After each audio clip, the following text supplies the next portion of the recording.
My name is Charlene Margot, and I am co-founder of nonprofit The Parent Venture. We are delighted to have with us tonight Irena Smith, who will be talking about The Golden Ticket, A Life in College Admissions Essays, her new book. Welcome, Irena.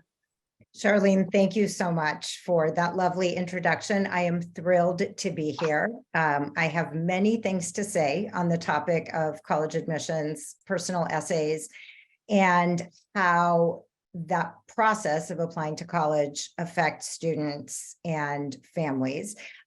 Before I get into it, I have a small request of the audience, and this is a very informal audience survey. If you are in the audience and you applied to college sometime before 1990, would you please put a single adjective or noun encapsulating what that process was like for you, and a number from 1 to 10 of how stressful it was. 1 being you took naps and enjoyed your senior year and hung out with your friends, and number 10 being stress-related hair loss and total insomnia.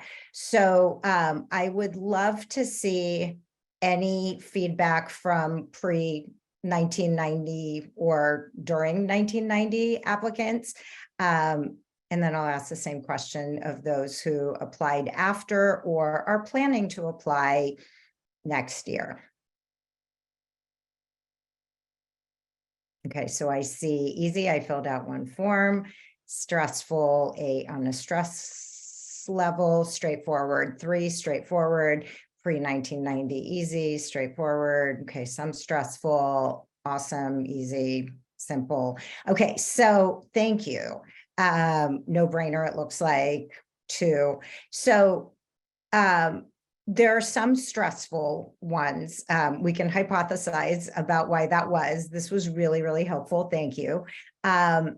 What about people who applied in 1991 and on, and or are contemplating applying if you haven't yet?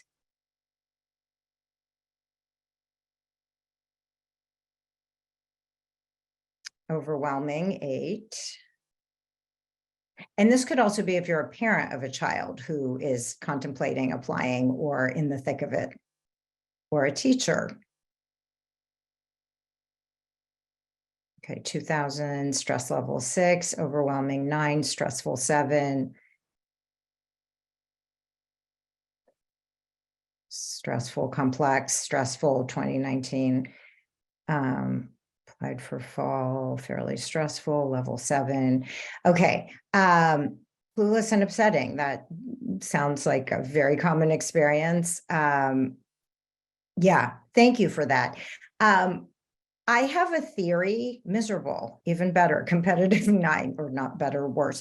I have a theory about why that is. And my theory is that in 1983, the U.S. News and World Report, to bolster their sagging sales, decided to issue their first U.S. News and World Report college rankings, which I think really did a number on students, parents, and the entire college application system, which was not perfect before then, but definitely became far more imperfect after 1990, when the rankings really sort of took root in popular culture.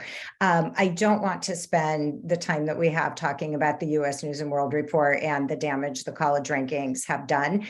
But among other things, as all of you applying or living with somebody who is applying after 1990 know, it has created an artificial scarcity where it is now everybody's general impression that there are certain schools that are impossible to get into, which is actually accurate. And then there are certain other schools that nobody wants to go to because they accept most of their applicants and therefore must be bad.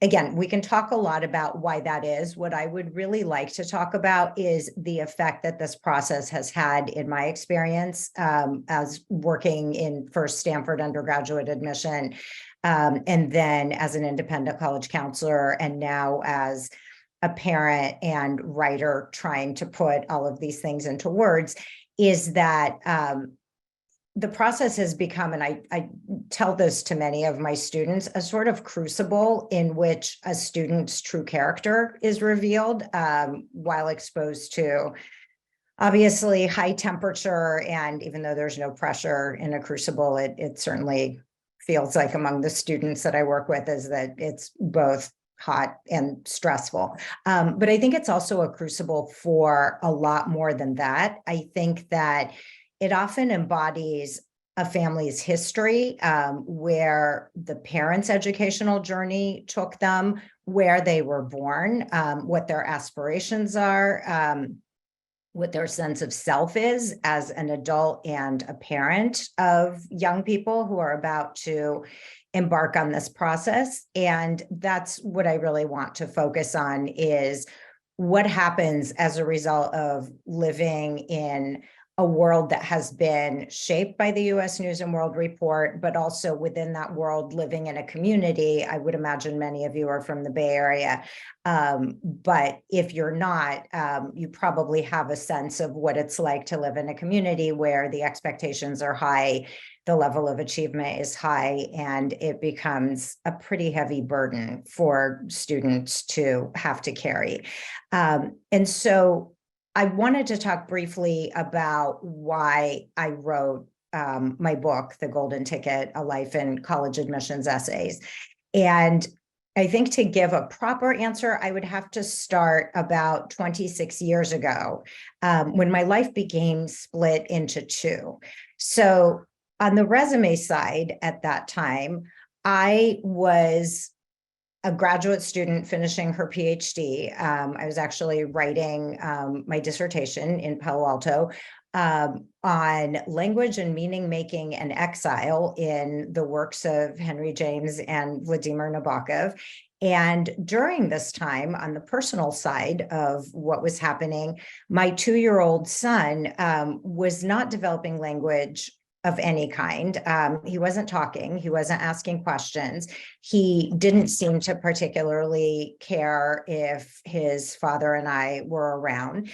And when he did talk, he said things like, brought to you by PBS and viewers like you, out of context, but at least we were having him watch Sesame Street and other educational television. And he was also repetitively opening and closing doors.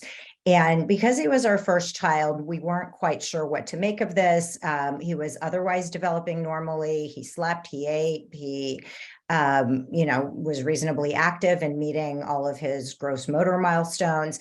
And my husband and I finally asked his preschool teacher about this, mostly because when we dropped him off or picked him up, he was totally indifferent. But the other 2 and 3 and 4-year-olds in the preschool were very excited to see us and very sad to see their parents leave. And we thought, why is our son not doing that? And the preschool teacher, quite ironically, told us not to be competitive Silicon Valley parents, which I find quite ironic, because we weren't asking her why he wasn't reading Shakespeare or playing a musical instrument or counting to 10. We were asking her why he wasn't responding to us as his parents the way that the other children at the preschool were responding to their parents. And shortly after that, he was diagnosed with autism at the Children's Health Council at Stanford. And that brought with it obviously a sense of clarity, but also a great deal of a pretty devastating shifting of expectations, because I think that, like most parents, our expectations up until that moment lay in the general area of what sport might he play in high school. Of course, he'll speak 2 languages. My family came from the former Soviet Union, and I had been speaking with him in Russian. And the diagnosing psychiatrist said that it would probably be better to stick to English, because it would be good if he spoke a language. And she also said that probably he would be able to use the bathroom independently at some point and have meaningful conversations as an adult, maybe, but it was too early to tell. It was 1997. There weren't a lot of longitudinal data points to know what happened to kids like this. And all of a sudden, we came back from the appointment where he was diagnosed thinking, so our expectations are now, will he talk? Will he know where his parents? Will he go to regular school? And all of those things were up in the air. Fortunately, he responded really well to applied behavior analysis, which is scientifically validated way to try to teach language and other daily skills to kids with developmental delays by breaking down complicated tasks or ostensibly complicated tasks into manageable pieces and helping the child learn that way. And like I said, he responded really well, and he began to speak in sentences, ask questions, recognizes as his parents. He had play dates at his preschool. He went to a mainstream kindergarten with an aide, but we were still very elbow deep in trying to help him. And during this time, I shifted over from lecturing at Stanford to working in the undergraduate office of admission. And I realized that I was about to have a very split experience of what it meant to be a parent in the world in general, but also in the purview of Stanford. Because at the end of the admissions season, after Stanford had mailed out their decisions, and there's usually a period of a great deal of upheaval, and parents, usually parents, not students, call often angry or distraught about their child not being admitted to Stanford. And on a day that it was my turn to take parent calls, I got a call from a woman who was crying on the phone and saying that she was a Stanford student. Her daughter was incredibly more accomplished and worthy as a student than she had been when she was admitted. She couldn't understand why her daughter was not admitted, and ended by saying, and now she has to go to UCLA and you have ruined her life. And I remember just holding the phone and thinking, okay, first of all, I went to UCLA. I did not say any of those things. My life turned out more or less okay. But second of all, really ruined her life. And, I had a 5-year-old at home who we were trying to teach essentially how to navigate the world in which everything was much harder for him. And so that was really the beginning of my life, on the one hand, in public and at work, working with students and families for whom it was extremely and urgently important to make sure that their children did and got things that were for the best. And for the best is obviously a fraught and loaded question. And in the meanwhile, at home, we were experiencing really pretty high levels of chaos. So in addition to our older son, we also have had another child who was 3 years younger, and then yet another child who was 2 years younger than the middle one. And so now we were a household of 5 people, a child with special needs, 2 of his siblings who were, as far as we could tell, not on the spectrum, but subjected to the chaos and demands and heightened emotions that go along with having an older sibling with special needs. And the education that I received during this time could probably fill a book. In fact, it does fill a book, which is coming out next Tuesday. But what I learned from the experience can really be distilled in part of why I think this process is so stressful, is that it wasn't just our family that was struggling. It's pretty much every family in some way that I worked with was struggling, if not with a child who they were trying to put through the educational system in some way. It was with getting an A- in a very high stakes high school. It was not having enough extracurricular activities. It was a teacher who was supposed to write a letter of recommendation and was being difficult about it. It was this nagging sense that their child was going to not be recognized, not be accepted, not have the kind of life that they envisioned if that child was accepted to Stanford or Harvard or Yale or Princeton.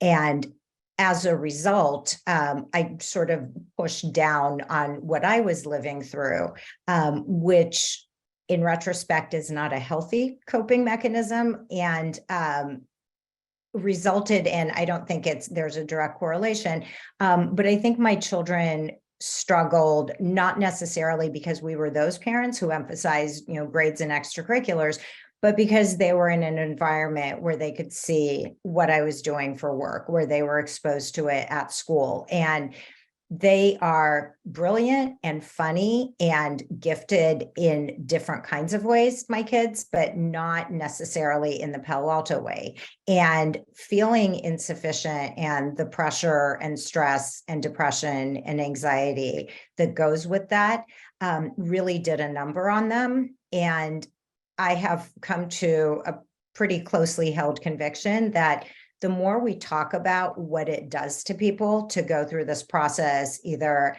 as a parent or as a student or as a professional who works with students, I think the more sane this process, and I hope people's parenting, will become.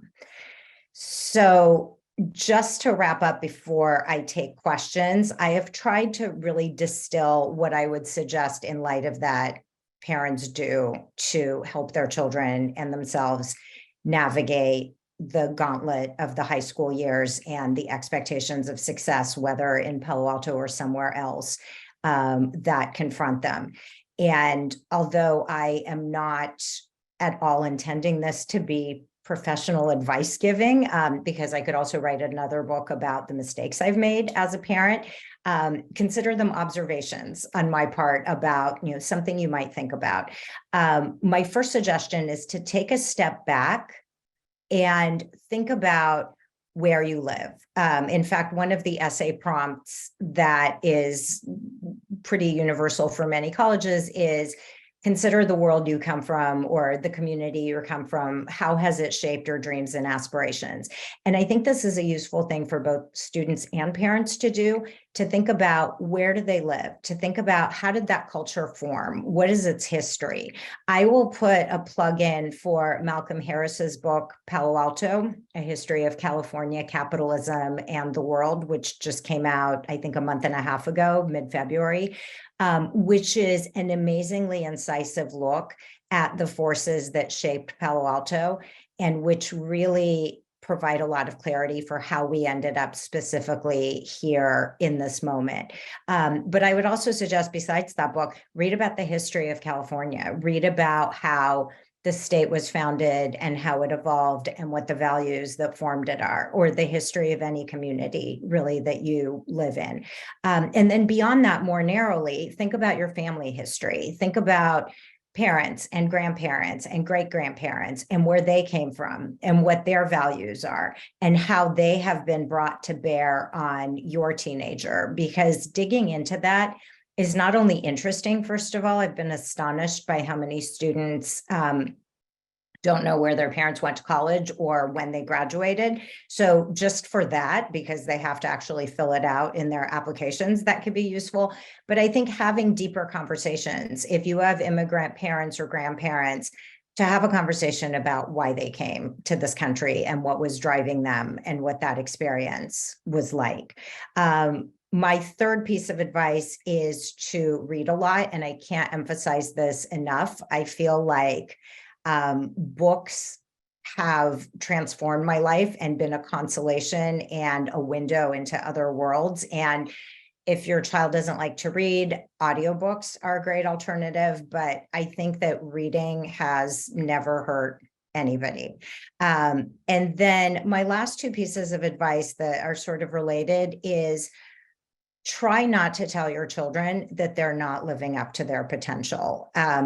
I always thought that was an encouraging thing to say until my teenage middle son looked at me sadly one day for the millionth time that I said I didn't think he was living up to his potential because he was playing video games instead of doing his homework or otherwise being productively engaged.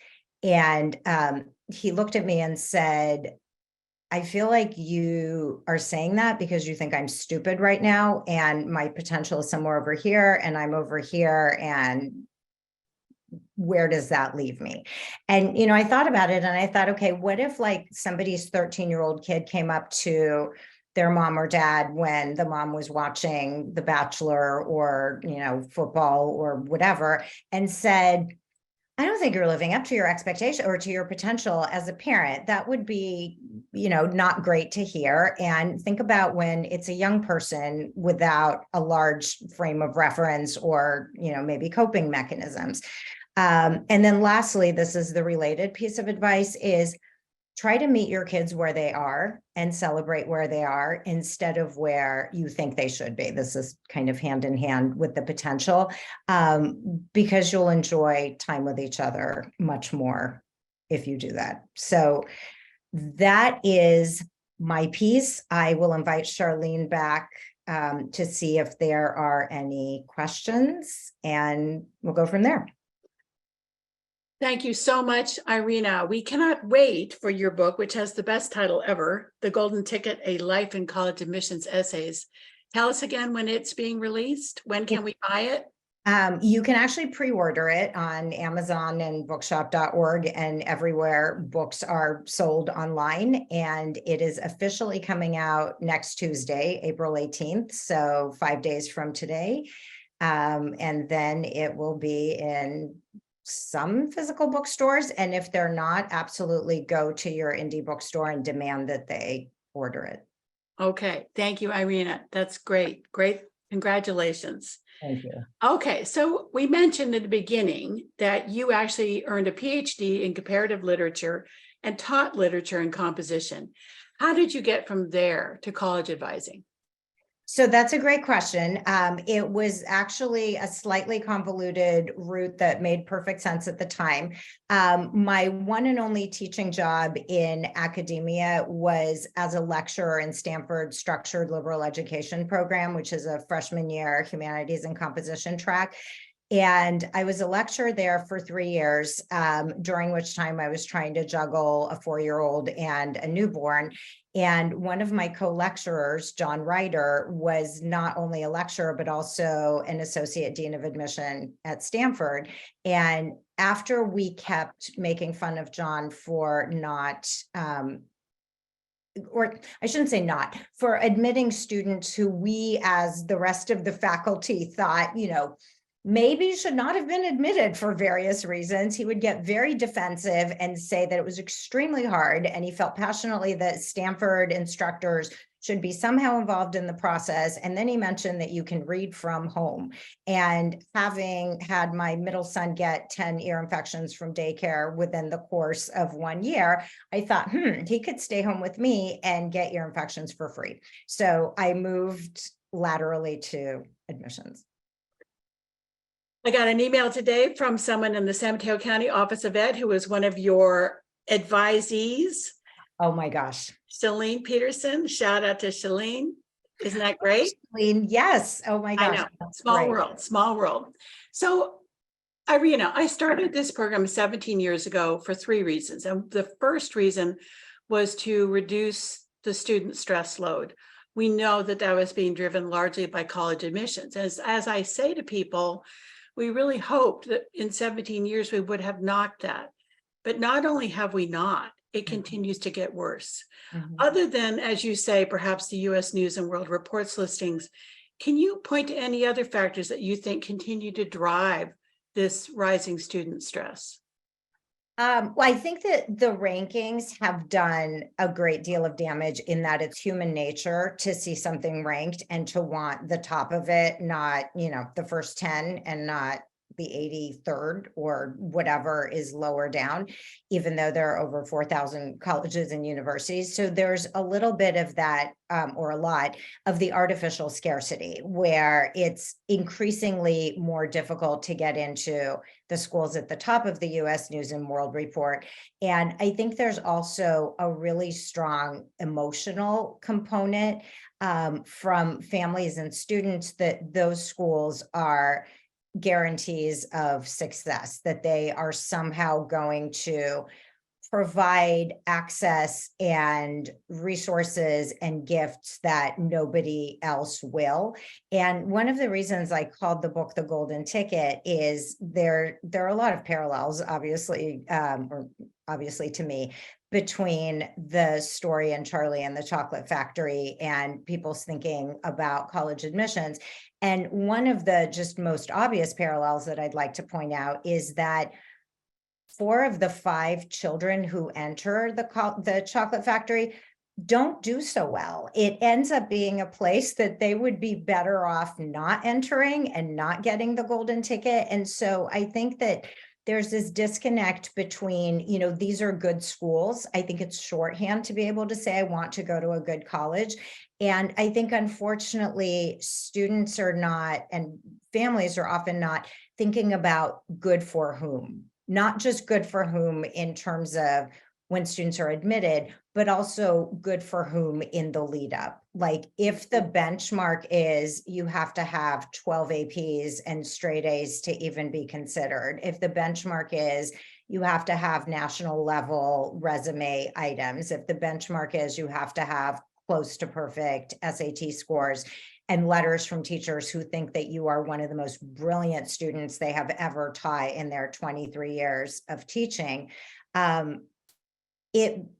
that's not a great set of expectations to put on students implicitly or explicitly when they are going into high school. And I think that sense of, if my child, or if I don't get into this particular school, my life will somehow be curtailed, ruined, less than, is part of what's feeding it. And also just this very human, well, everybody else wants it and it's hard to get, and therefore it must be good, which is the same kind of thinking that, drove the Cabbage Patch. I don't know if you remember that. Yeah. Where everybody had to have a Cabbage Patch doll, and then it was really hard to get them and people wanted them even more. So it's, yeah.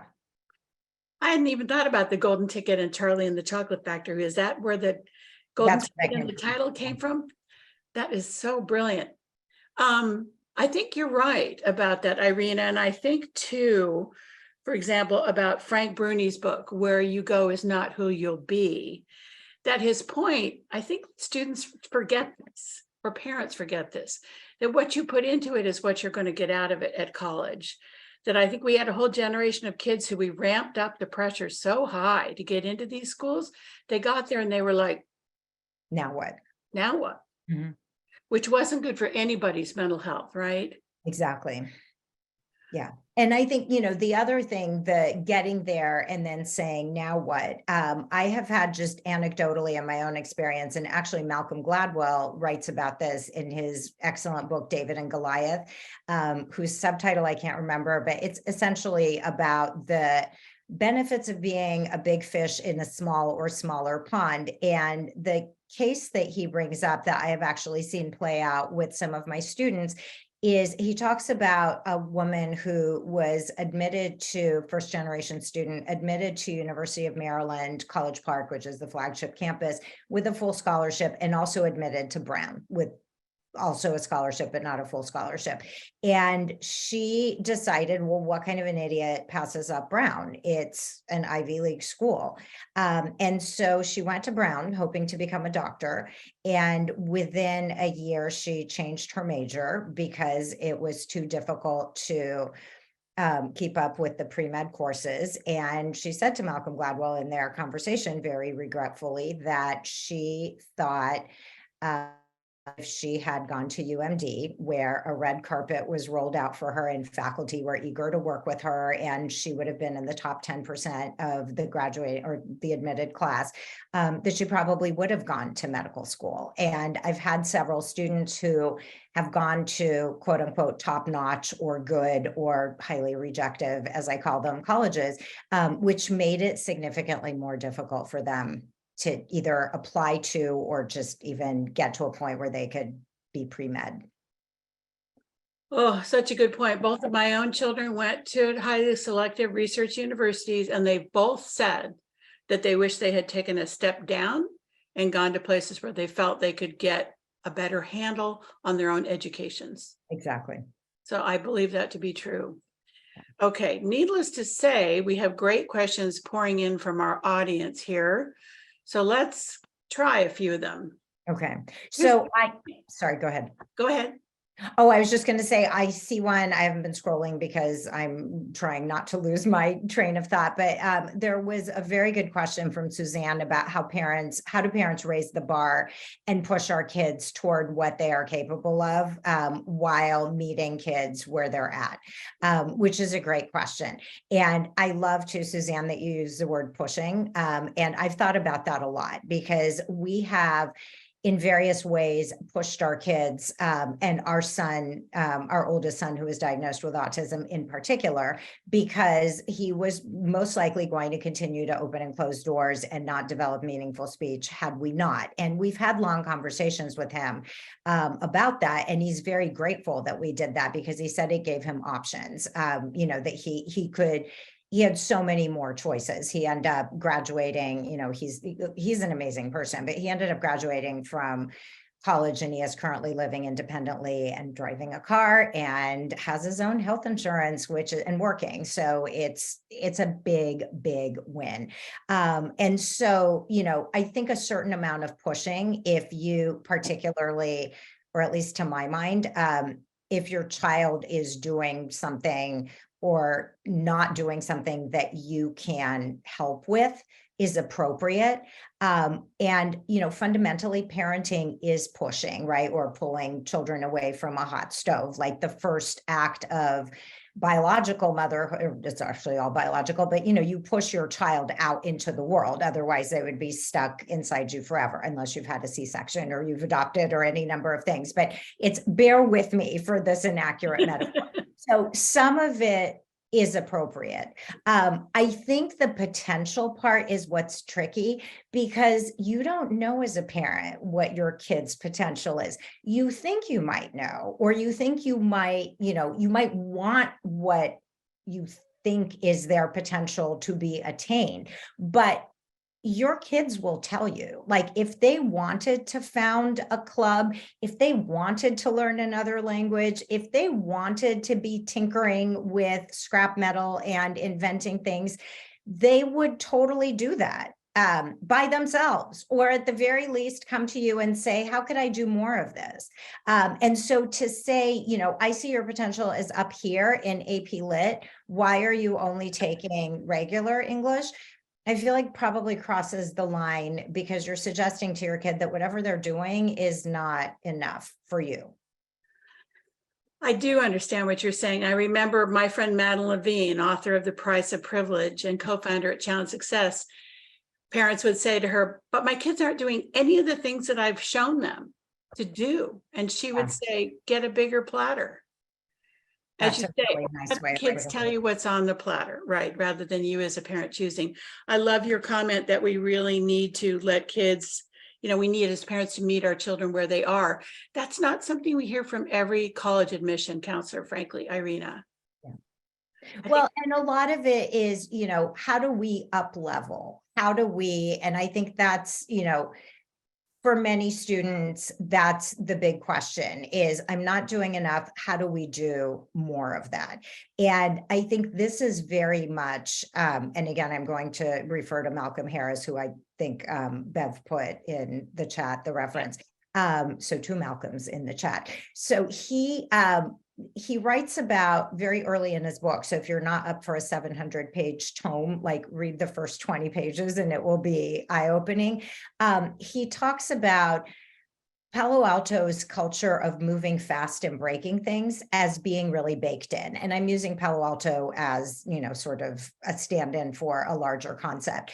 For people who are not readily conversant with Palo Alto history, Stanford University started as a stock farm. So Leland Stanford Sr. did not initially found a university. He founded the university in memory of Leland Stanford Jr., who tragically died when he was 15 of typhoid fever. Before that, Stanford was a stock farm, and Stanford Senior was trying to breed the fastest available racehorses. And to do that, he implemented what became known as the Palo Alto system. And the Palo Alto system was taking colts and training them to trot before they could properly walk. And you will be astonished, but I'm telling you it's true. It's in the book. It's a documented fact. When I tell you what the miniature track that was built for this purpose was called, it was called the kindergarten track. And on this track, colts were literally taught or put through their paces to trot before they could walk. And if one of them, say, busted a tendon, because that's not really a sound thing to be doing, oh, well, at least you didn't spend 5 years feeding that colt before finding out that they weren't really a champion. And I read that and I got chills, because how is that different from taking a summer course and squeezing a year of algebra 2 into 6 months so that your kid could, quote unquote, run faster into pre-calculus? But to what end? Like, who does that serve? Are there better ways to spend the summer? For sure. I mean, at the very least, like, have them take living skills, which is required by the Palo Alto School District, which is, non-academic, but actually quite informative graduation requirement. So I think that idea of hurrying, and Charlene, you and I talked about this before, the idea of the hurried child, the idea that there has to be enrichment, there has to be more and faster. But this idea of moving fast and breaking things, as great as it sounds in tech entrepreneurship, I think we're starting to see some of the fallout of that too. Like, what happens if you put technology out on the market, looking at you, Chat GPT, before really considering, like, what are the implications now? What does it do? And I think the same thing is true of kids. Like, why are we rushing to do this? Like, what does it accomplish? Oh, it's so true. I am in my first job as an educator. I taught at Bing Nursery School, Stanford's laboratory preschool for the psych department. And I remember David Elkind coming to Bing in the early 80s. He had just written The Hurried Child. You could put that book in the hand of any parent today and things wouldn't be very different. Right. And I don't think we thought in 40 years we wouldn't have made much progress, but I don't think we have. I think we have actually, if anything, regressed. There was another book that I just came across that was published in 2006 called Hot House Kids, The Dilemma of the Gifted, I think it was Gifted Child. And it's Alyssa Port, I think is her last name. And she writes about this push toward, starting with very, very young children, pushing them to be gifted. I mean, I in fairness, there are kids who are gifted who, decide themselves at age 2 or 3 that they are going to spend all of their available free time tumbling and climbing. And sure enough, they're going to become an Olympic gymnast. I remember hearing a story when they do like those athlete profiles during the Olympics, that there was a member, and I can't remember who, but of the US gymnastics team, where they interviewed her mom. And her mom said when she was 2 or 3 years old, she was watching the Olympics, and she had been the kind of child who, did somersaults everywhere, was like hanging from every available place that she could. And she went and got a box, put herself on the box, put something that was supposed to be a medal around her neck, and said, that's going to be me. And the mom was like, okay, let's sign you up for some gymnastics classes. And I feel like in that case, sure, right? But if you, and I mean, this was a long time ago book as well, but I think it also shows us something about this cultural moment. Amy Chua's book, The Battle Hymn of the Tiger Mother, that you're going to sit and practice piano for 5 hours and know you can't go to the bathroom. Like, that's, and I'm going to put you out in the snow if you don't.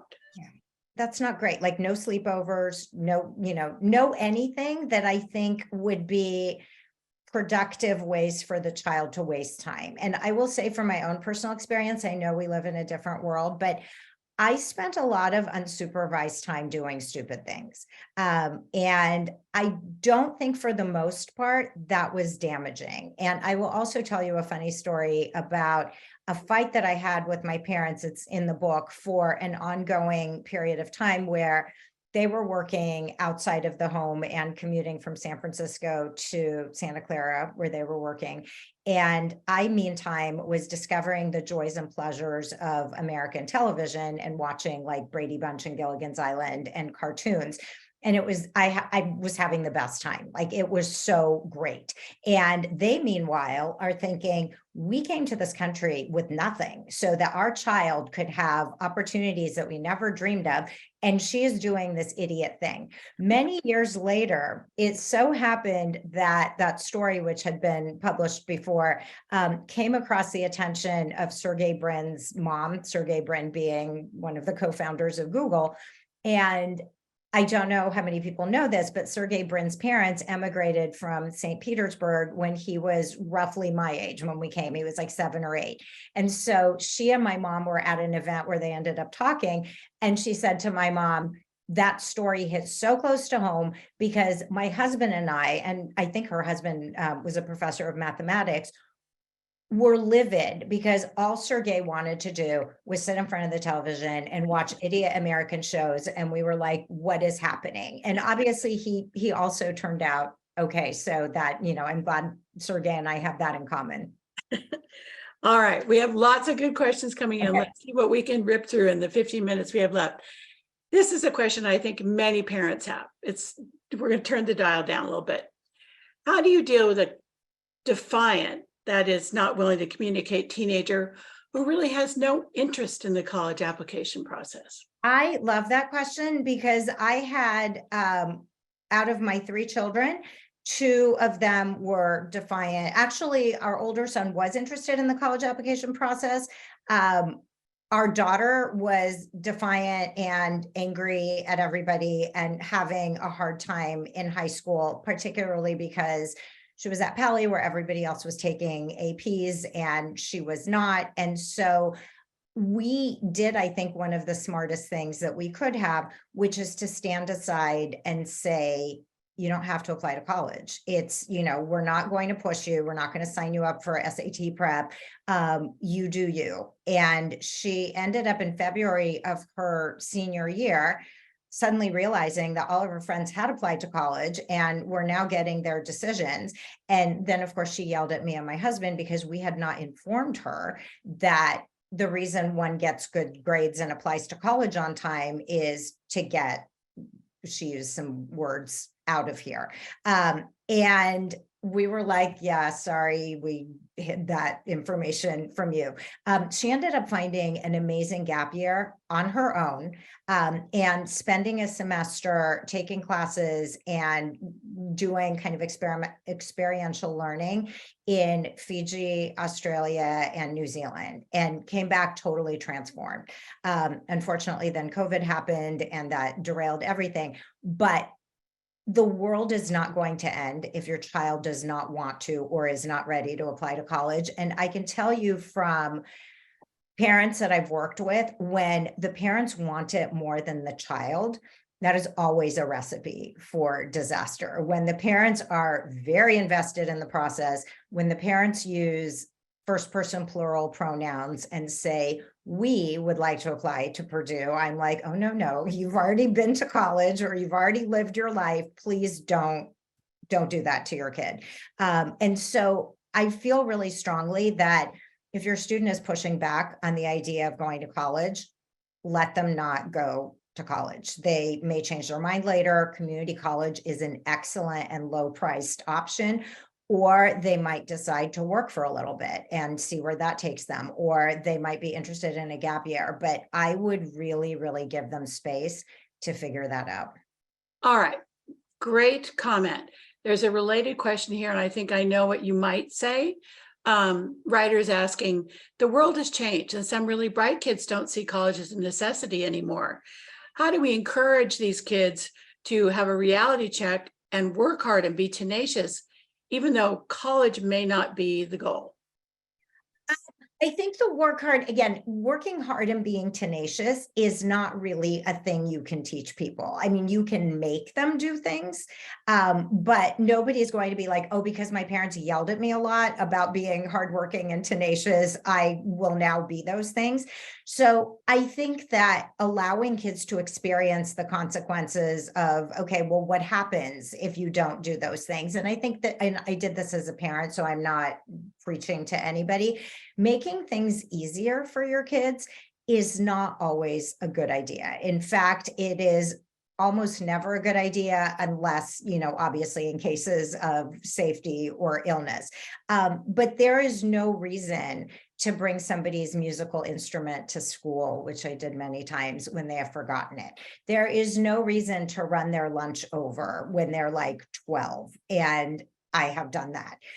And so I think that just not living a consequence-free life is very helpful in teaching those skills of tenacity and independence. And I will also add that our middle son dropped out of college after 1 year and is now working full-time, also has his own health insurance, and is looking into other options as far as, how to up-level his being in the world.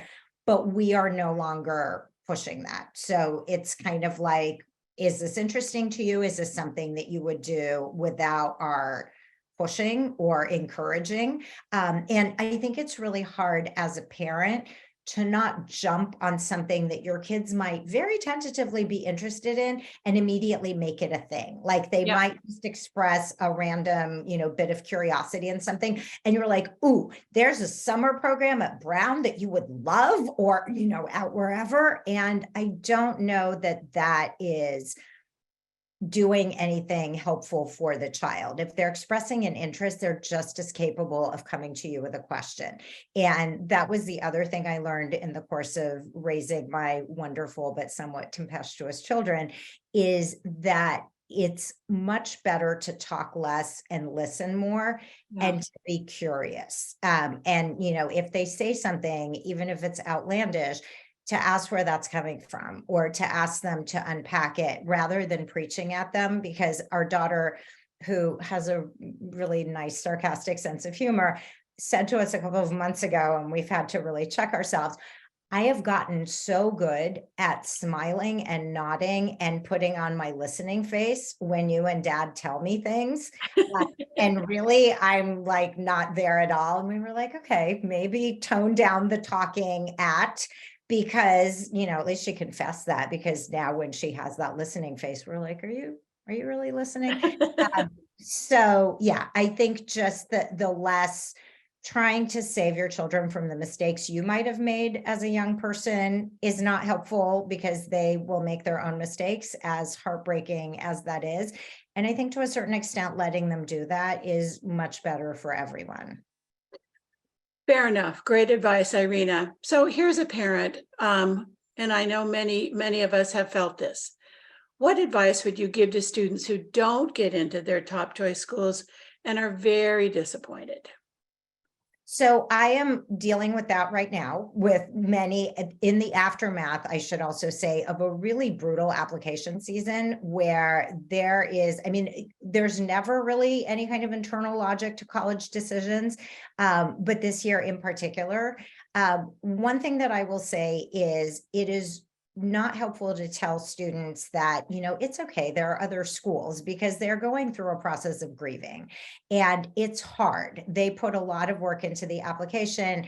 They imagine themselves at the school, and now that dream is no longer a dream. So I would probably just sit with that grief for a little bit. And then I would think about, why was that your top school? What did you need from it that is not replicable anywhere else? And I suspect that what's not replicable anywhere else is the name and the bragging rights, because those are totally illusory, but very emotionally powerful factors. But the fact is that almost all colleges have libraries, professors, dorms, attractive quads, maybe even ivy covered walls, but they might not be the Ivy League. And I think thinking about your future, not in terms of, oh, I didn't get into this amazing school, but in terms of what are my goals beyond getting into this amazing school? Do I want to be an engineer? Do I want to be a writer? Do I want to work in something having to do with environmental advocacy? Is it really true that those goals are only reachable at one place? And so your quote unquote consolation school or second choice or safety or whatever school may actually end up being a better fit in the long run. It's just very hard to see that now. And the last thing I would say to those students is, please, please, please don't take the rejection personally, because it has nothing to do with you and everything to do with the fact that potentially, in Stanford's case, 56,000 people applied for 2,000 spots. That is crazy math. And it probably has to do with institutional priorities, or not probably, but certainly, because Stanford needed to hit all 50 states. They needed an interesting international assortment of students. They needed students from different socioeconomic and ethnic and life experience groups. It has nothing to do with you. Nothing. You are still exactly the same accomplished, kind-hearted, brilliant, curious person that you were when you applied, and you get to take those qualities and carry them around with you like a little suitcase. And that is the most important point, I think, here. I really believe what you're saying there, Irena. One of our local high schools has kids post their rejection letters in the principal's windows, and I always thought that was kind of cool. I think they do it in Palo Alto sometimes too. Yes. Because it is grief. But, as Maria Furtado, who used to run Colleges That Change Lives, would say, people are shocked to hear that 72% of kids get into their first choice college. This highly selective, less than 5% thing is not really healthy for anybody. No, it's really not. And I think, I've been thinking a lot about this because I'm looking at the chat and just trying to get kind of the top level of what some of the questions are. I think that fundamentally those top quote unquote 5 or 10 or 20 schools with the less than 10% admit rate, they're not going to change their practices. I don't think it's in their advantage to admit more people, or, for example, to broaden out and open like a satellite Harvard campus in another state, because it dilutes the brand, right? Mm-hmm. Part of Harvard's brand is that it's really easy to get, or really hard to get in. If it were easier to get into Harvard, it wouldn't be Harvard. Like, people wouldn't want to go there as much, because now they're letting in like 25% of the people who applied, right? And so I don't think that colleges, I can't speak for everybody, but I don't think it's in their interest to change who they're admitting and how they're admitting them. So the only thing that you can do as parents and as students is change your own behavior, right? And change how you respond to that. And the response might be not to apply. The response might be to really focus on colleges that will not only admit you, but maybe give you a free ride for 4 years, which is a big, big deal, and set you up for a really great graduate program or something else. So I think that one of the things I'd really like people to take away from this is really try to interrogate, what does it mean to be successful? Does it mean to get into the school, or does it mean something else? Does it mean to excel in your own context? Exactly. So, Irena, we don't have very much time together left, so 2 last questions. I would be remiss if I did not ask you, a college admission counselor. Many people are asking, when is the right time to turn to a counselor? When should you get an independent counselor? Many of our parents are public school parents, and we have great public school advising. When do you think it's good to turn to someone like you? So I think, first of all, I don't think it's necessary. When I went to high school, and granted, it was much easier going back to the comments about the stress level and the experiences that people had before 1990.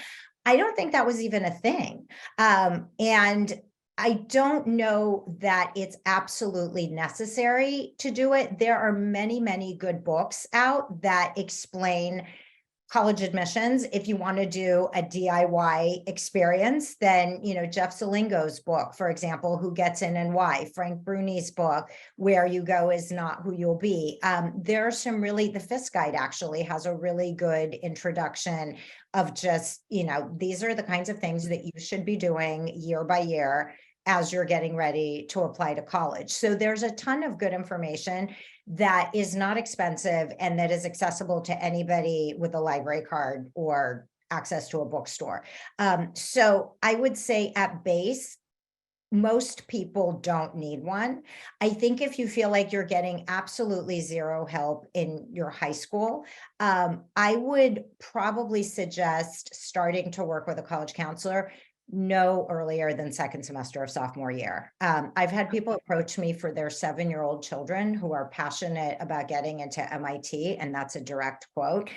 Please don't be that person. Please do not. Your children are not passionate about MIT or any other school when they're 7 and still like changing their baby teeth into adult teeth. So I would say no earlier than second semester of sophomore year to talk about coursework, testing, and things like that. Irena, is there an online resource that you'd recommend for the questions that we're getting, for example, around SAT, ACT? I didn't want to really go into those details today, but is there a website or some organization you recommend? So I know that even though people are not always universally appreciative of their high schools or public high schools, college counseling, usually the college counseling office is a resource for a tremendous amount of information. If they don't know, they will give you a long list of online resources. And just even for my own kids, where I tried to be very hands-off with their college application process or lack thereof, my oldest son, who I said, I'm not going to argue with you about everything for the sake of our relationship, please go to Pali College and Career Counseling. The resources that they had and continue to have are phenomenal. I think this is true, just even in terms of pointing to, here's some great online resources. I really like the Grown and Flown parent blog. They have a college counseling sort of arm that has a lot of really helpful resources. And I think it's pretty low cost and really informative. So I would also try that. Okay, and I know we have some really outstanding college advisors, for example, in San Mateo County, the Sequoia Union High School District, incredible people there. So parents, we always do say, ask your kids to turn to them first. Even parents can chat if they would like to. Those offices are open. Yeah. Okay, Irena, this has been a wonderful and productive hour. And I want to leave by asking the question that I always finish with, but based on all your experience, and having raised kids in this community and everything else, what gives you hope for our youth today? I think it's the fact that people are starting to open up about what's hard. I think that we're moving away from this highly curated Facebook, Instagram, Twitter, other social media versions of our lives where people are posting, people are still posting admission videos, but I think people are starting to be more outspoken about these are some of the challenges we've faced. I think it's becoming less stigmatizing to have learning differences, to be depressed, to be anxious.